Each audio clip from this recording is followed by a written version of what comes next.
नमस्कार शेतकरी मित्रांनो, आज आपण 05234 या खताचा योग्य त्या वेळी वापर केल्यास आपल्या शेती पिकातून सरासरीपेक्षा जास्त उत्पादन आपल्याला बघायला मिळणार आहे। यासाठी आपण 05234 या खताविषयी माहिती जाणून घेणार आहोत। हे खत आपण कोणत्या पिकांना देऊ शकतो आणि ते खत नेमके काय असते आणि त्याच्या वापराने आपल्या शेती पिकातील फायदा होईल की तोटा होईल हे पण जाणून घेणार आहोत। त्याचबरोबर आपल्याला बाजारात हे खत उपलब्ध होईल का व ते शेतकऱ्यांसाठी परवडणारे असू शकेल का, याबद्दल डिटेल माहिती या आपल्या व्हिडिओच्या माध्यमातून बघणार आहोत। जर तुम्ही शेतकरी असाल तर हा व्हिडिओ खास तुमच्यासाठीच आहे आणि तो इंटरेस्टिंग पण होणार आहे। तुम्ही तो पूर्णपणे बघा जेणेकरून आपल्याला सर्व माहिती लगेच एका व्हिडिओमध्ये समजून जाईल। तर चला जाणून घेऊया।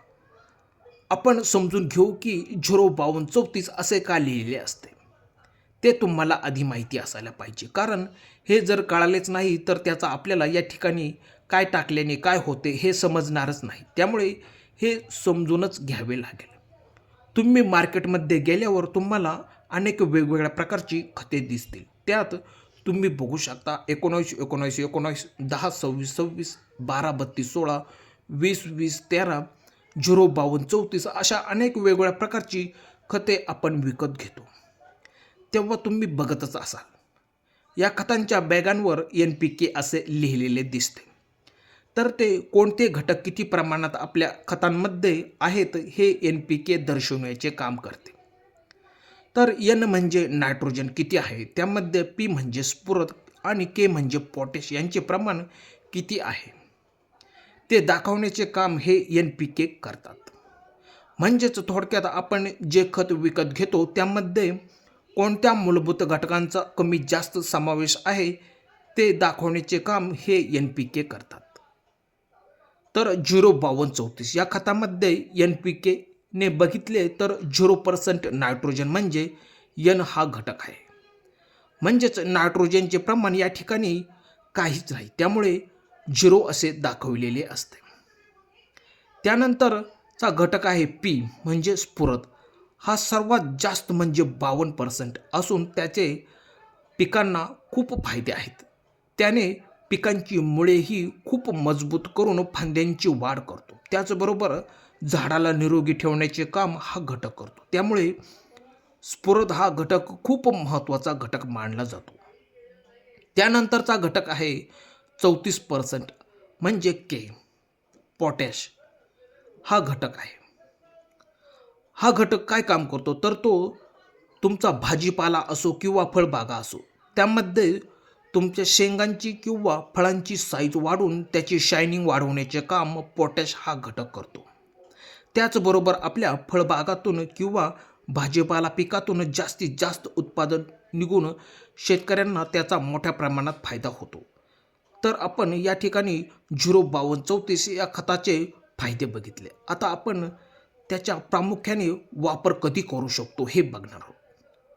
तर यामध्ये तुम्ही बघितले तर 0% नत्र आहे, म्हणजे नत्र काहीच नाही।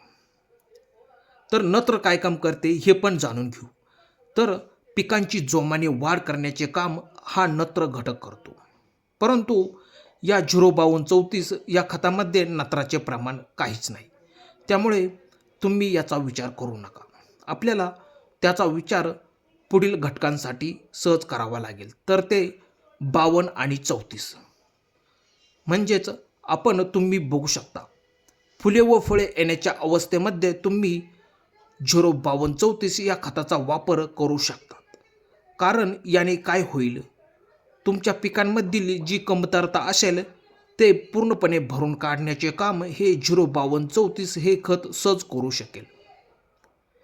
त्याचबरोबर स्फुरद व पोटॅशमुळे फळे व फुले ही वजनदार होऊन दर्जेदार होताना दिसतील। त्यामुळे तुम्ही फुले लागण्याच्या 1 ते 2 दिवसाआधी हे फळे पोचण्याच्या स्टेजला तुम्ही याचा वापर करू शकता। त्याचबरोबर हे खत विद्राव्य असल्याने त्याचा रिझल्ट ताबडतोब मिळतो। त्यानंतर आपण 05234 चे वापरण्याचे प्रमाण किती घ्यावे जेणेकरून आपल्या पिकाला लगेच लागू पडेल, तेव्हा त्याचे प्रमाण तितकेच महत्त्वाचे असते। कमी जास्त झाल्यास योग्य तो रिझल्ट आपल्याला बघायला मिळणार नाही।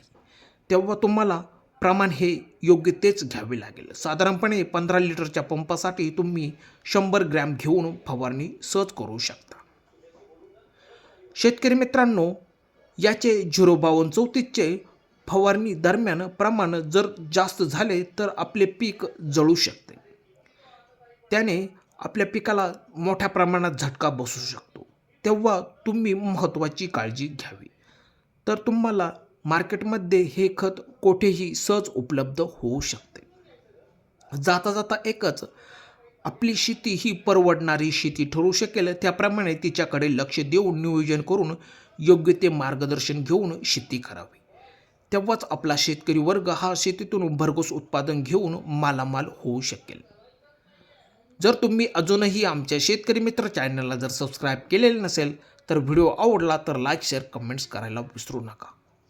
मित्रांनो, धन्यवाद.